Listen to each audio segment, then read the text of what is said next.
आप अपने बच्चे को अच्छे स्कूल में एडमिशन दिला दीजिए, घर में अच्छी अच्छी बातें सिखाइए, उसको गायत्री मंत्र याद कराइए, अच्छे अच्छे वचन याद कराइए, अच्छे संस्कार देने की कोशिश कीजिए। लेकिन अगर माहौल में गंदी गालियां भरी हुई हैं तो आप उन मां बहन की गंदी गालियों से अपने बच्चे को भी अपरिचित नहीं रख पाओगे। वो उस माहौल में जीने के लिए अभिशप्त है। कैसे करेंगे आप? अकेले सभ्य अच्छे बनकर आप जी सकते हो? अकेले कोई व्यक्ति आर्य बनकर नहीं जी सकता, समाज चाहिए। इसलिए आर्यों के समाज की संरचना आवश्यक है। आर्य किसी जाति का बताने वाला शब्द नहीं है, किसी नस्ल को बताने वाला शब्द नहीं है। आर्य और अनार्य में अंतर क्या है?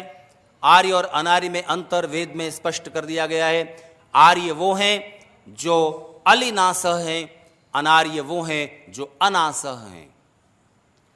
विदेशी वेद भाष्यकारों ने वेदों का अध्ययन एक गलत मनोवृत्ति के तहत कुछ षड्यंत्र सामने रखते हुए किया और उन्होंने ये मिथ, ये गलत बात, ये झूठी बात प्रचारित की कि आर्य लोग इस देश के मूल निवासी नहीं हैं। और आर्य कौन है?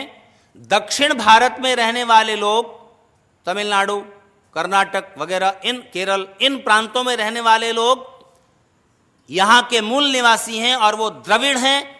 आर्य लोग इधर कहीं मध्य एशिया से आए थे, उन्होंने यहां के मूल निवासियों को पराजित किया, हराया, सताया और उनको मार पीट कर साउथ की तरफ भगा दिया। तो जो दस्यु हैं उनको वो छोटी नाक वाले हैं, चपटी नाक वाले, इसीलिए आर्यों ने वेद में उनको अनासह कहा। और आर्य लोग, उत्तर भारत के लोग, ये सब गुजरात वगैरह, मध्य प्रदेश, उत्तर प्रदेश, पंजाब, हरियाणा, इधर के लोग सब आर्य हैं। ये लंबी नाक वाले हैं, गेहूं कलर के हैं, लंबा चेहरा है इनका, और इन्होंने अपने को अलिनासह कहा। क्या खूब दलील है। अलिनासह का एक सामान्य, थोड़ी सी भी संस्कृत जानने वाला व्यक्ति सीधा सीधा अर्थ समझेगा। अलिनासह का अर्थ होता है जिसकी नाक भौरे जैसी है। भौरा जानते हैं आप?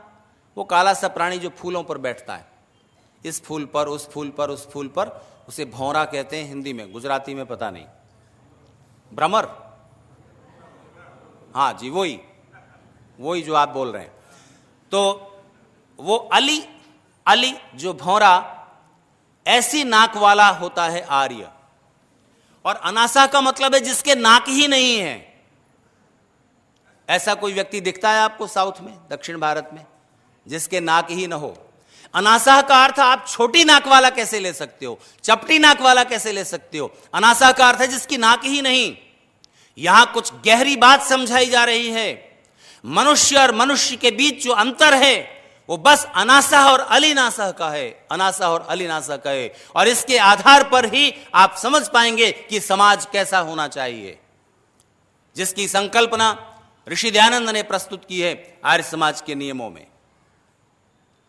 मैं अपनी बात आगे बढ़ाऊं इससे पहले मैं ये साफ कर दूं कि आपके शरीर, आपके व्यक्तिगत जीवन के 4 स्तर हैं।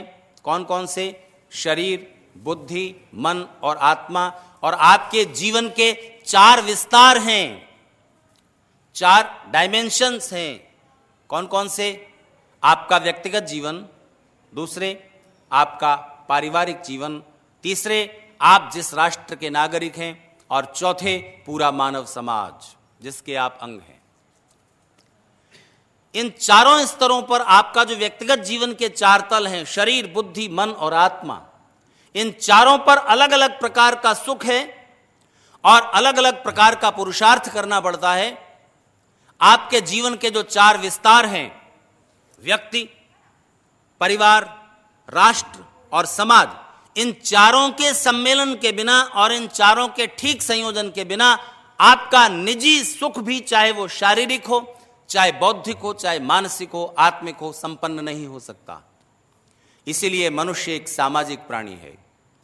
मैं आपको एक निमंत्रण देता हूं कि आप अहमदाबाद, गांधीनगर वगैरह छोड़ करके किसी जंगल में जाकर बैठ जाइए अकेले, वहां और कोई नहीं होगा, और फिर आप देखिएगा कि आप समाज में रहकर जो जो सुख प्राप्त करते हो वहां आप कौन से सुख प्राप्त कर सकोगे। आप यहां पर बैठे हुए हैं, आपने कपड़े पहने हुए हैं, सुंदर वस्त्र पहने हुए हैं। इन वस्त्रों का क्या उपयोग है? मौसम की मार से बचना, अच्छे दिखना, ठीक है ना, तभी तो आप अच्छी डिजाइन के अच्छे अच्छे कपड़े पहनते हो, रंग बिरंगे। एक बात बताइए, जो वस्त्र आपने पहने हुए उनमें से एक भी धागा आपने तैयार किया है? आपके शरीर पर एक शर्ट पहनाने के लिए, आपके शरीर पर एक साड़ी पहनाने के लिए हजारों हाथ लगे हैं और हजारों दिमाग लगे हैं। किसी ने कपास बोई है, कॉटन, किसी ने उसका धागा बनाया है, किसी ने उस धागे को रंगा है, किसी ने उस धागे से वस्त्र बुनाए, किसी ने उस वस्त्र को आपके नाप के साइज से सिल दिया है। और किसने ये सोचा कि कॉटन से यूं धागा बनाकर वस्त्र बुना जाए? किसने सिलाई का ढंग सोचा कि आपके लिए अलग अलग डिजाइन के कपड़े सिले जाएं? कौन था वो वैज्ञानिक? जो भी था, उसका नाम मानवता को नहीं पता। वस्त्र किसने सबसे पहले बुना होगा, लेकिन जिसने भी बनाया था, उसके बाद कितनी पीढ़ियां बीत गईं जिन्होंने वस्त्र बनाने की कला को जिंदा रखा। अभी आपके पास बहुत बड़े बड़े वीविंग मशीनें हैं जो मिनटों में इतना कपड़ा तैयार करती हैं, लेकिन क्या वो मशीनें केवल कपड़ा बुनने की स्पीड ही तो बढ़ा रही हैं? कपड़ा बुनना तो बहुत पहले से मनुष्य ने सीखा हुआ है ना। विकास तो केवल स्पीड में हुआ है कि ज्यादा गति से कम समय में कपड़ा बुन लिया जाता है फैक्ट्री में, लेकिन हथकरघे से बुनता था एक जुलाहा, थोड़ी देर लगती थी पर कपड़ा वो भी बुनता था। तो किसने कपड़ा बुनना सीखा, उसके बाद पीढ़ी दर पीढ़ी चलते चलते कपड़ा बुनने की विद्या जीवित रही। ये काम करने में कितने हजार दिमाग लगे हैं। फिर जिस सिलाई मशीन पर कपड़ा सिला गया है, जिस मशीन पर कपड़ा बुना गया है, वो मशीन किसने बनाई? फिर उस मशीन को बनाना कैसे होता है, ये कला, ये विद्या कितने मस्तिष्कों ने जिंदा रखी? फिर खान से लोहा किसने निकाला, किसने रिफाइंड किया, किसने पुर्जे बना दिए, किसने मशीन बना दी? हजारों हाथ और दिमाग लगे हैं, तब आपके शरीर पर एक शर्ट आई है। बताइए, इतने हजार दिमाग और हाथों का ऋण कैसे उतारोगे? जैसे ही एक रसगुल्ला खाते हो, आप हजारों हाथ और दिमागों के ऋणी हो जाते हो।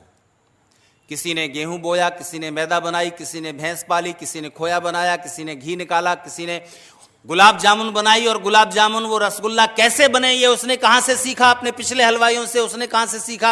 अपने पिछले हलवाइयों से। उसने कहां से सीखा? अपने पिछले हलवाइयों से। इसमें भी पीढ़ियां लगी हैं, हजारों मस्तिष्कों और हाथों का ऋण ये हो गया। फिर बिजली की रोशनी में बैठे हो, पंखे की हवा ले रहे हो, ये किसने बनाई? माइकल फैराडे से लेके अब तक कितने हजार और दिमाग लगे।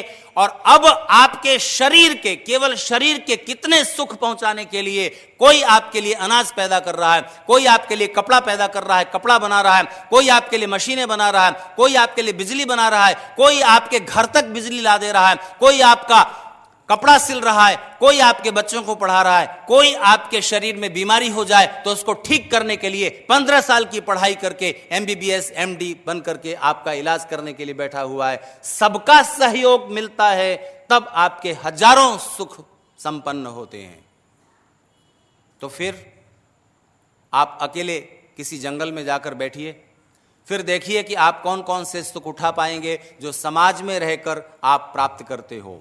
सब आपके सहयोग के लिए लगे हुए हैं। तो ये जो सामाजिक विकास है, ये जो सामाजिक आधार है, इसके बिना आपकी व्यक्तिगत उन्नति भी नहीं हो सकती। जंगल में जाकर आप अपने लिए भूख लगेगी तो भोजन तैयार करना, भोजन के लिए अनाज बोना, फसल काटना, फिर रहने के लिए आप झोपड़ी बना पाओगे। कोई बढ़िया बिल्डिंग तो वहां अकेले बना नहीं पाओगे। लकड़ी पत्ते वगैरह काट कूट के आप किसी तरह से झोपड़ी बना लेना। रात हो जाएगी, अंधेरे में आपको रोशनी की जरूरत पड़ेगी, वहां बिजली नहीं मिलेगी। फिर वहां दीपक जलाना और सरसों बोना, उसका तेल निकालना, ये सब खुद काम करने पड़ेंगे। कपास बोना, उसकी बत्ती बनाना, दीपक बनाना और फिर उसमें आग जलाना। माचिस नहीं है वहां। करिए क्या करते हैं। यहां पर रहकर, समाज में रहकर आप सारे सुख पा रहे हो, वहां अकेले रह करके आप एक एक चीज के लिए परेशान होंगे और सारा समय, जीवन का सारा समय शरीर की छोटी छोटी आवश्यकताओं को पूरा करने में ही खत्म हो जाएगा। मनुष्य जीवन के जो बड़े सुख हैं वो बुद्धि, मन और आत्मा के स्तर के हैं। उन सुखों और आनंदों को पाने के लिए आपको समय नहीं बचेगा और ना प्रेरणा मिलेगी। इसलिए मित्रों, परमेश्वर ने मनुष्य और पशुओं के बीच बहुत सारी विभाजक रेखाएं खींची हैं, जो पशुओं से, बाकी सब प्राणियों से मनुष्य को अलग करती हैं। एक विभाजक रेखा है जो मैंने आज दोपहर में वेद गोष्ठी में अध्यापकों के सामने गई थी, और वो ये है कि मनुष्य और पशुओं के बीच ज्ञान का अंतर बड़ा विचित्र है। मनुष्य के अलावा जितने भी पशु पक्षी हैं वो सब अपनी जिंदगी चलाने लायक ज्ञान जन्म के साथ ही प्राप्त कर लेते हैं। मधुमक्खी जैसा छत्ता बनाती है, आप अपनी पूरी टेक्नोलॉजी का इस्तेमाल करके सारी मशीनें जो आपके पास हैं उन सबको लगा के आप 100 मंजिल का बिल्डिंग तो तैयार कर लोगे, लेकिन आप मधुमक्खी जैसा छत्ता नहीं बना सकते। इतनी खूबसूरती से वो छत्ता बनाती है, किधर शहद रखा जाएगा, किधर अंडे, बिल्कुल फिक्स है। और फिर इतनी मजबूती से किसी वृक्ष की डाल से चिपका देती है कि सैकड़ों किलोमीटर की स्पीड से, ये पंखा चलाइए जी, सैकड़ों किलोमीटर की स्पीड से आने वाला तूफान, आंधी उस छत्ते को वृक्ष की डाल से अलग नहीं कर सकता। वृक्ष उखड़ जाएगा, डाल टूट जाएगी, लेकिन वो छत्ता अलग नहीं होगा। इतना खूबसूरत छत्ता, मजबूती से जुड़ा हुआ छत्ता मधुमक्खी बनाती है। कभी आपने सुना कि मधुमक्खी को वो छत्ता बनाना सीखने के लिए किसी इंजीनियरिंग कॉलेज में एडमिशन लेना पड़ा हो? नहीं होता। ना उसके मम्मी पापा सिखाते हैं बैठ के कि देख बेटा ऐसे बनाना छत्ता, नहीं। कहां से सीखा उसने? जन्म से, सहज ही, जेनेटिकली उसको ज्ञान प्राप्त है। बया कैसा घोंसला बनाती है? कुत्ते के सामने, बंदर के सामने सड़ा हुआ है, जहर मिला हुआ खाना डाल दीजिए, तुरंत सूंघ कर छोड़ देगा, नहीं खाएगा। तो डार्विन की थियरी जो कहती है कि अमीबा से चलते चलते 2 सेल वाला प्राणी, 3 सेल वाला प्राणी, और फिर रेमिडेस बाया मंकी मनुष्य बन गया, और फिर मनुष्य ने अपने आप ही अपनी कोशिश से ज्ञान और भाषा का डेवलपमेंट कर लिया। इसमें जो सबसे बड़ा अनुत्तरित सवाल है, अनआंसर्ड क्वेश्चन, कि अगर इवोल्यूशन की थियरी के अनुसार, विकास के सिद्धांत के अनुसार, जो बेकार की चीजें हैं वो छूट जाती हैं और काम की चीजें बनी रहती हैं और विकास आगे बढ़ता रहता है। जैसे कि जब मनुष्य 4 पैरों पर मनुष्य के पूर्वज चलते थे तो पूंछ थी, मनुष्य 2 पैरों पर खड़ा हो गया, पूंछ यूजलेस हो गई, हाथ मिल गए और फिर पूंछ समाप्त हो गई। तो फिर ये इतनी कीमती बात कि ज्ञान हमें जन्म के साथ ही मिल जाया करे, ये मनुष्य से कैसे छिन गई? भारत के किसी शाकाहारी प्राणी को अफ्रीका के जंगल में डाल दो, अफ्रीका के किसी शाकाहारी प्राणी को लाके भारत के जंगल में डाल दो, भूखा मर जाएगा? नहीं, उसे तुरंत पता चल जाएगा कि ये वनस्पति, ये फल फूल जो उसका पहचाना हुआ नहीं है, लेकिन सूंघते ही उसे पता है कि ये मैं खा सकता हूं। ये स्वाभाविक ज्ञान है उसका। और आप में से 5 लोगों को पकड़ के अफ्रीका के नहीं, भारत के ही जंगल में, यहां राजकोट के पास सासनगीर है ना, वहां डाल देते हैं आपको। अब वहां तरह तरह के फल लगे हुए हैं, आपके पहचाने हुए फल नहीं है, वो आम, अंगूर, संतरा, केला वगैरह नहीं है, लाल पीले तरह तरह के फल लगे हुए हैं। उनमें से कौन सा फल खाएं, कौन सा जहरीला है, कौन सा नहीं, ये पता लगाइए। जब तक कोई एक खाकर मर न जाए तब तक पता नहीं चलने वाला। फिर कौन खाएगा, पहल कौन करेगा? ये इतना कीमती जो ज्ञान था, ये पीछे क्यों छूट गया? और केवल एक बैरियर है, सारे पशु पक्षी जन्म से ज्ञान प्राप्त करते हैं और उन ज्ञान में विकास का क्रम जरा भी नहीं है कि उससे विकसित होकर ये ज्ञान, इससे विकसित होकर ये ज्ञान, ऐसा नहीं है। बिल्कुल डिफरेंट टाइप का ज्ञान है हर एक प्राणी का और सहज है। मनुष्य को कोई भी ज्ञान सीखना पड़ता है। अगर आपके ब्रेन में कोई थॉट्स नहीं है, कोई भी विचार नहीं है, ब्लैंक है एकदम, तो आप कुछ भी नया विचार नहीं कर सकते किसी भी सब्जेक्ट के बारे में। मनुष्य के बच्चे को चलना भी सीखना पड़ता है और भैंस के बच्चे को पकड़ो, तुरंत अभी पैदा हुआ है, पानी में डाल दो, तुरंत तैरने लगेगा। इतनी स्वाभाविक क्षमताएं। लेकिन अंतर क्या है? पशुओं को, पक्षियों को जो ज्ञान है वो जितना है बस उतना ही है हजारों साल से, और ऐसा ही रहेगा। उसमें वो इतना सा भी विकास नहीं कर सकते। ज्ञान के क्षेत्र में इवोल्यूशन नहीं दिखता।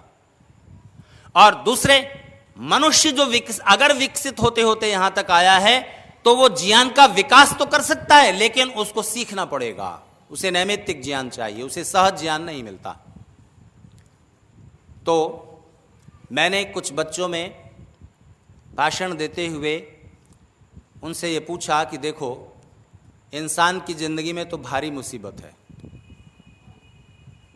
यहां तो सब कुछ सीखना पड़ता है, पढ़ना पड़ता है। सुबह सुबह मम्मी कह देती है उठो स्कूल जाना है, तैयार होके रोते झींकते, आंखें मलते, नींद आ रही है, बैठ जाते हो स्कूल की बस में, या पापा छोड़ आते हैं स्कूटर पर, कार में, स्कूल पहुंच जाते हो।